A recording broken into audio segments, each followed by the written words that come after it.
अस्सलामुअलैकुम नाज़रीन, HAR news से मैं हूं हाफिज़ असदुर्रहमान। 27 जुलाई 2026 को कश्मीर में आम इंतखाबात हो रहे हैं और इस वक्त कश्मीर के अंदर जो सूरत-ए-हाल है उसके ऊपर बात करेंगे।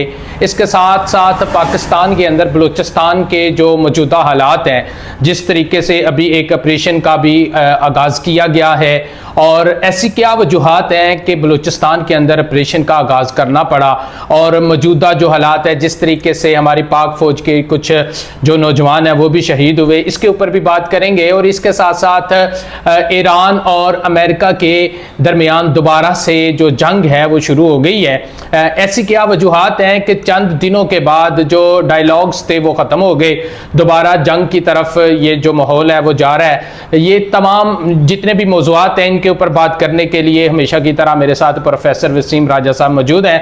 आइए हम इनसे बात करते हैं। अस्सलाम वालेकुम सर। जी वालेकुम सलाम सर, कैसे हैं आप? ठीक है, शुक्र अल्हम्दुलिल्लाह। साहब आप कैसे हैं? अल्हम्दुलिल्लाह। सर, सबसे पहले हम बलूचिस्तान की बात करते हैं, थोड़ा सा हमें ब्रीफ कीजिएगा। बलूचिस्तान के अंदर मौजूदा जो सूरत हाल है वो क्या है, ऑपरेशन कैसे हो रहा है, क्या इसका मतलब मेन वजूहात क्या है कि ये जो हालात यहाँ तक पहुँचे हैं? बिस्मिल्लाहिर्रहमानिर्रहीम। आप साहब, बड़ा ही एक इम्पॉर्टेंट टॉपिक है और पाकिस्तान में जितनी इसके बारे में तवज्जो देने की ज़रूरत है, जो हमारी पावर्स दैट भी हैं, जो हमारी इस्टेब्लिशमेंट के लोग हैं, जो फोर्सेस हैं, सिक्योरिटी फोर्सेस हैं, एक सानहा कह सकते हैं अब जुलाई में जो जिस तरह से सिविलियंस को अटैक किया गया BLA की तरफ से, TTP की तरफ से, उसके बाद जो बलूचिस्तान की पुलिस फोर्स है उनको टारगेट किया गया, डिमोरलाइज़ किया गया, शहादतें हुई।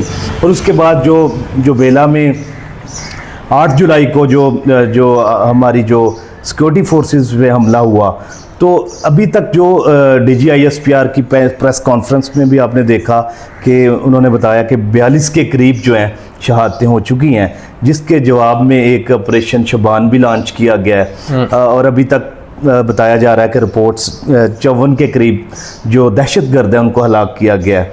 अब ये सारी अगर आप चीज़ों को देखें तो जो हम रवायती तौर पर सुनते थे, हमारी जो इस्टेब्लिशमेंट, पर्टिकुलरली जो इंटीरियर मिनिस्टर मोहसिन नकवी का जो एक मशहूर ज़माना जो जुमला कि बलूचिस्तान के हालात ठीक करने के लिए एक SHO काफ़ी है, तो अब तो आप देख रहे होंगे कि उनकी भी आंखें खुल जानी चाहिए कि ये एक ऐसा मामला नहीं है जिसको आप टेक फॉर ग्रांटेड लें या जिसको आप समझें कि शायद ये ऐसे ही हल हो जाएगा।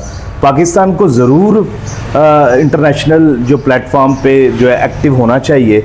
इंटरनेशनली पाकिस्तान का प्रोफाइल जो बड़ा है, ईरान और जो अमेरिका वॉर में मीडिएशन सर्विसेज प्रोवाइड करके, ऑफ़र करके।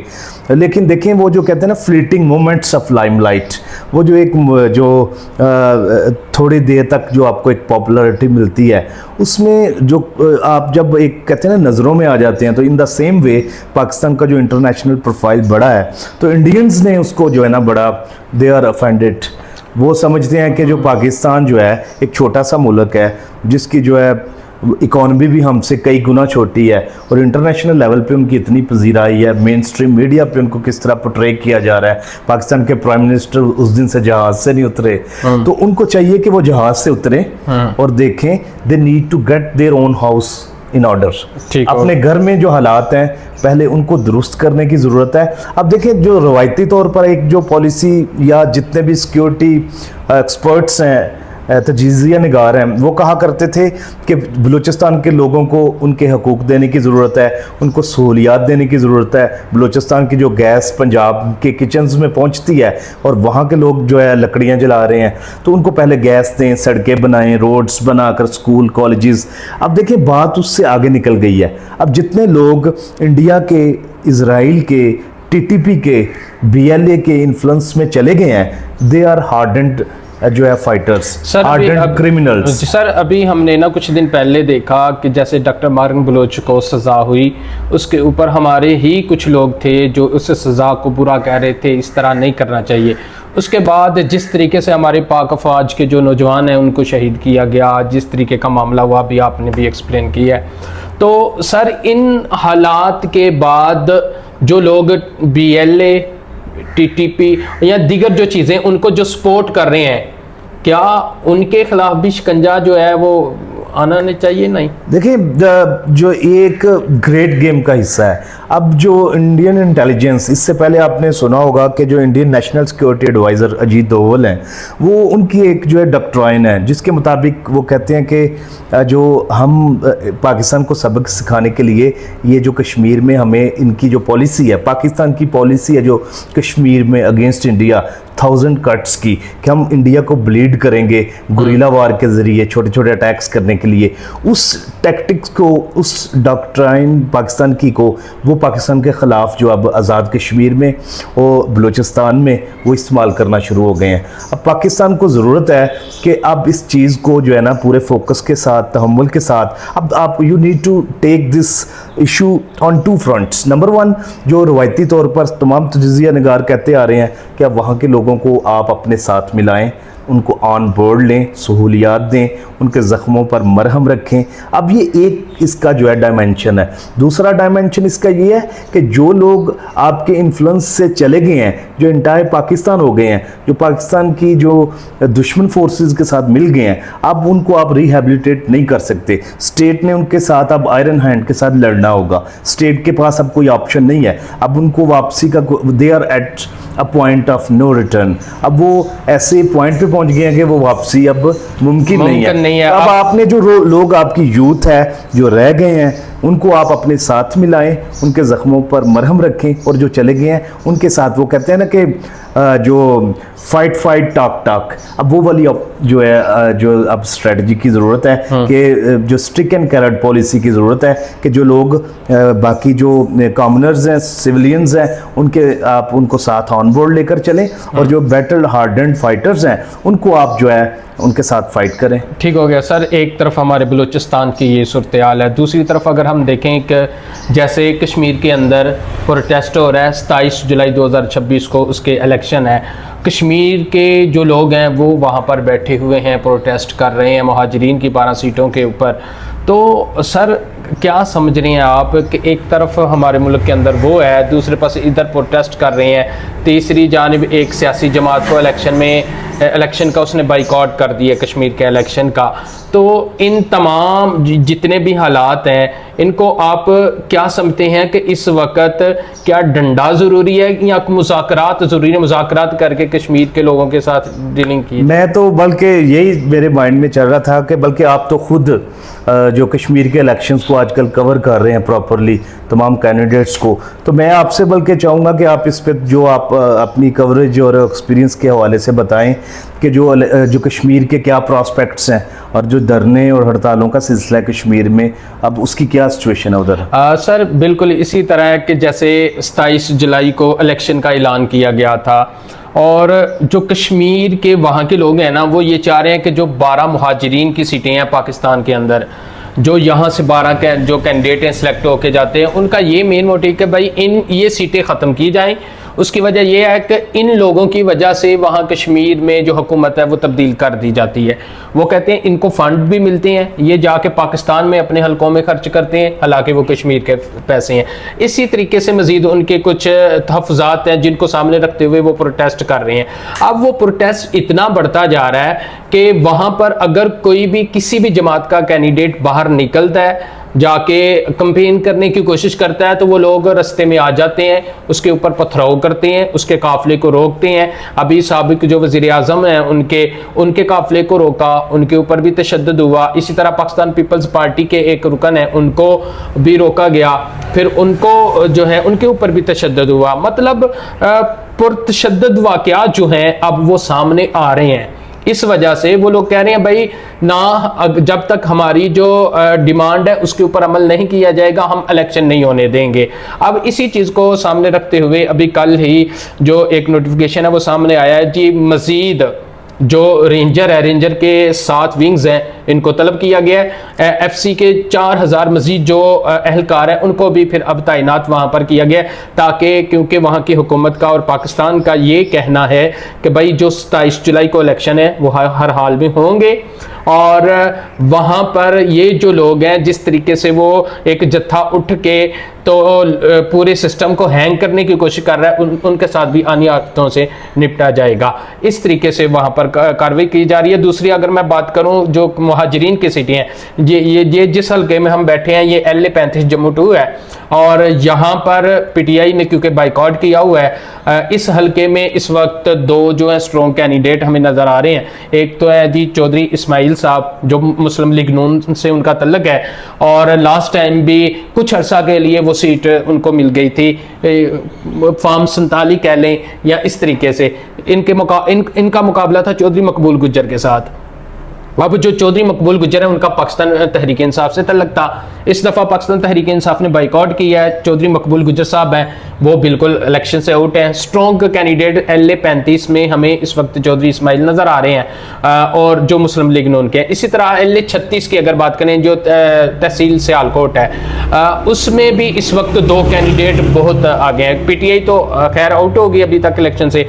उधर नून लीग के हैं साहबजादा अहसन जिनको नून लीग और ये हमारे जो अरमगान सुबानी ग्रुप है इनकी काविश की वजह से इन्हें टिकट मिली है। और ये जो इस हल्के के पाकिस्तान तहरीक इंसाफ के जो पिछले MLA हैं हाफिज हामिद रजा, ये उनके भतीजे हैं, वो PTI के थे। अब ये जो भतीजे इनको नून लीग का टिकट मिल गया और ये इस वक्त स्ट्रॉन्ग कैंडिडेट समझे जाते हैं। इनके साथ पाकिस्तान पीपल्स पार्टी के हैं चौधरी एहसन इस्माइल गुज्जर साहब है, ये एक नया चेहरा है। ये साबिक बार के जो सेक्रेटरी हैं वो भी हैं, वो भी अब काविश कर रहे हैं। मतलब इस तरीके का इन हलकों में अगर हम इनकी बात करें तो बहुत स्ट्रॉन्ग मुकाबला होने का जो है ना। तो यानी कि आपके जो सर्वे से पता चलता है कि जो मौजूदा गवर्नमेंट है, मौजूदा सिस्टम के तहत ही आगे प्रोसीड करने जा रही है। महाजरीन की 12 सीटों पर कोई जो है कोई नहीं, इस पे ना उन्होंने ये बातें चली थी लेकिन ऑफिशियली नहीं है कुछ जगह कुछ पर, क्योंकि पहले बात शुरू की जाती है उसके बाद आगे से कोई रिस्पॉन्स आए तो फिर ये कहा जा रहा था कि भाई 12 नहीं हम 6 सीटें कर देते हैं। आप कह रहे हैं 12 की 12 खत्म की जाए, लेकिन 12 नहीं हम चलो 6 पे कुछ कर देते हैं, लेकिन इसके ऊपर भी आगे कोई बात नहीं चली या ऑफिशियली इसके ऊपर कोई बयान नहीं आया। दूसरी बात यह है कि जो यहाँ पर मुहाजिरीन मौजूद हैं वो उनका ये कहना है कि भाई अगर आप उन लोगों के कहने पर हमारी सीटें इधर खत्म कर देंगे, हमारा हक जो है खत्म कर देंगे। अब जो पाकिस्तान के अंदर मुहाजिरीन है इनके पास डोमिसाइल भी है, इनके पास भाई सारे उनके डॉक्यूमेंट्स है, वहां से भी ये हिजरत करके आए थे और इनका ख्याल यही था कि जिस वक्त वहां के मामला ठीक होंगे हम वापस चले जाएंगे। जिस तरह पाकिस्तान के अंदर अफगानिस्तान के लोग हैं वो यहाँ पर रह रहे हैं भाई, जब वहां पर इशू तो उनको तो अब हमारा जो पाकिस्तान के हैं अभी जिस तरीके से मैं खबर देख रहा था वफाक की तरफ से जो डेडलाइन दी गई थी वो भी खत्म हो गई, यानी कि अफगानी भी वापस जाएंगे। अब ये इधर पाकिस्तान के अंदर है, अगर इनका ये हक भी आप खत्म कर देंगे फिर ये लोग किधर जाएंगे? अगर कल को मसला हल हो जाता है तो ये किधर जाएंगे? लिहाजा इनका ये कहना है कि भाई हमारा जो हक है अगर आप उस जत्थे के कहने पे आप हमारी सीटें खत्म कर दें, हमें भी ये चीज मंजूर नहीं है।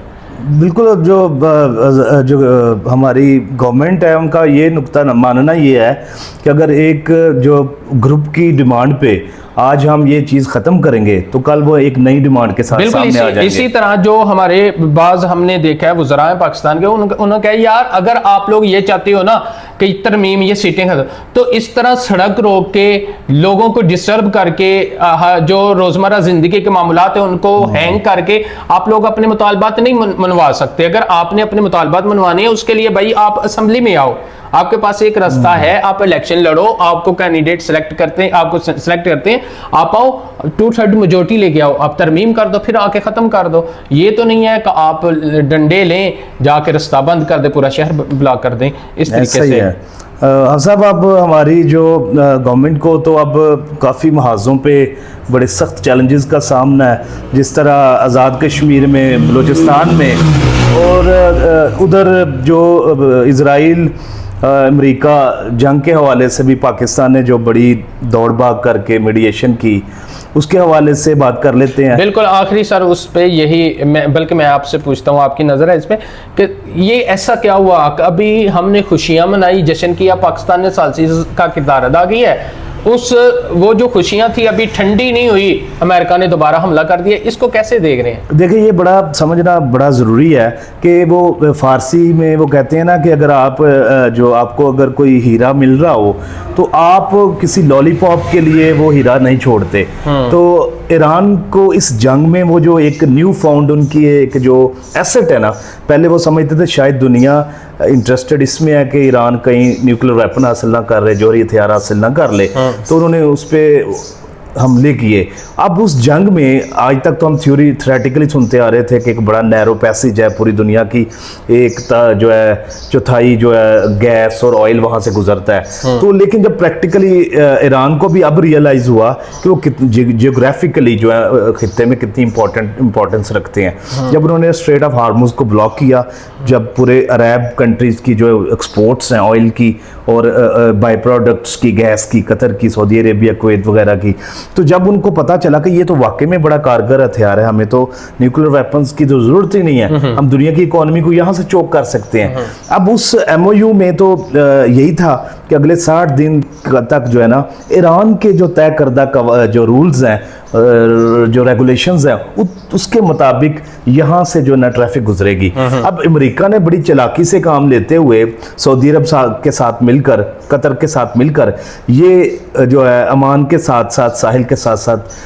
जो है, आपको पता है 21 वो जो माइल का वो जो पैसेज है, जो 39 किलोमीटर बनते हैं, तो उसमें से जो 12 किलोमीटर जो ईरान के बनते हैं, बाकी अमान के बनते हैं। अमान वाली साइड से जब ट्रैफिक को गुजारने की कोशिश की गई तो ईरान ने उनको टारगेट किया कि भाई नहीं, ऐसा नहीं, आप ये जो है ना आप होशियारी ना करें, 60 दिन तक जो है हमारे कंट्रोल में रहेगा, हम मैनेज करेंगे। जिस शिप को जिस जगह से हमने इसको डेजिग्नेट किया है वहाँ से शिप गुजरेंगे हमारी कोऑर्डिनेशन के साथ, तो आप ऐसा मत करें। ईरान बड़ा क्लियर है, उनको पता है कि it's once in a life time chance, ये चांस दोबारा नहीं आएगा, लड़ाई हमारी दोबारा भी हो सकती है। जो न्यूक्लियर वेपन्स पे हमारी डिस्कशंस और JCPO ओबामा के दौर में भी हुआ था 2015 में, जिसको जो प्रेसिडेंट ट्रंप ने अपनी दूसरी टर्म में आके सस्पेंड कर दिया था। लेकिन अगर हमने ये मौका जाने दिया, ये जो sovereignty over straight of Hormuz, ये हमारी होनी चाहिए, इस पे हमारा कंट्रोल होना चाहिए, और 60 दिन के बाद हम छोटा किसी और नाम से, कोई फ़ी, कोई टॉल सर्विसेज, एनवायरनमेंट के नाम से कुछ ना कुछ ज़रूर लेंगे, क्योंकि ये हमारी सारी ज़िंदगी की रोज़ी रोटी होगी, हमारी जियोग्राफी, और ये एक गिफ्ट है अल्लाह ताला की तरफ से, हमने ये नहीं छोड़ना, बेशक हमें कुछ और देर लड़ना पड़े। तो ये बेसिकली ईरान की ये पॉलिसी है कि जो है ना स्ट्रेट हार्मुज जो है ना एक बहुत बड़ा। अच्छा, बिल्कुल सर, बिल्कुल आखिरी क्वेश्चन, और इसी में आपने इसको ना ख़त्म कर देना है। मुझे ये बताइएगा, अब आपको अगले दिनों में ये हालात कहाँ पर जाते नज़र आते हैं? क्या दोबारा से मुज़ाकरात जो हैं कामयाब हो पाएंगे? अगर मुज़ाकरात होते हैं कामयाब होंगे, अगर कामयाब होंगे तो कितने के टाइम के लिए होते नज़र? हाँ जी, ये सबसे जो आप देख रहे हैं कि ये वेरी सून नवंबर तक जो है ना प्रेसिडेंट ट्रंप इसको इस तरह लेकर चलना चाह रहे हैं कि जो है ना नो पीस नो वार, ऐसी सिचुएशन जिसमें बिल्कुल परमानेंट पीस भी नहीं है और बड़ी जो फ्रोशियस वॉर सिचुएशन भी ना हो। और जब नवंबर में उनको पूरा एक दफ़ा दोबारा मिड टर्म से एक दफ़ा वो गुजर जाएंगे तो फिर वो आयरन हैंड के साथ ईरान को निपटेंगे। अभी वो चाह रहे हैं कि वॉर के साथ कि वो मिड टर्म तक ना जाएं, कि दुनिया की जो वर्ल्ड इकोनॉमी है इस लेवल पर चली जाए कि वो जो ग्रेट डिप्रेशन के लेवल पर चली जाए, या दुनिया में जो ऐसे हालात हो जाएं कि अमेरिकन भी हाई पे कर रहे हों, फ्यूल की प्राइसेस हाई चली जाएं, जैसे पहले अमेरिका में $2.5 से पर गैलन से $4.5 पर गैलन पे चली गई थी। वो चाहते हैं कि कंट्रोल्ड सिचुएशन में ईरान को एंगेज भी रखा जाए और फ्री हैंड भी ना दिया जाए, और जब वो इससे जो नवंबर तक वो चले जाएंगे उसके बाद वो चाहेंगे कि ईरान को ये डिनाई किया जाए, स्टेट ऑफ हार्मुज पे फुल कंट्रोल ना दिया जाए, और इसकी जो ईरान की जो हमारे और अमेरिका की जो मेमोरेंडम ऑफ अंडरस्टैंडिंग हुई थी उसके बाद ट्रंप को बड़ा फ्लैग क्रिटिसिज्म जो ना फेस करना पड़ा था कि ये सरेंडर कर दिया अमेरिका ने, ईरान की जीत है, तो उस एम्बैरसमेंट को भी छुपाने के लिए इसको उन्होंने दोबारा इस जंग को जिंदा किया। ठीक हो गया सर, ठीक है, बहुत शुक्रिया सर। ये तो नाजरीन, ये था आज का हमारा प्रोग्राम। उम्मीद करता हूँ आप लोगों को पसंद आएगा। आप भी अपनी आरा का इजहार कमेंट्स में ज़रूर कीजिएगा। अपने मेज़बान असदुर रहमान को सर वसीम राजा के साथ इजाज़त दीजिए। अल्लाह हाफिज़।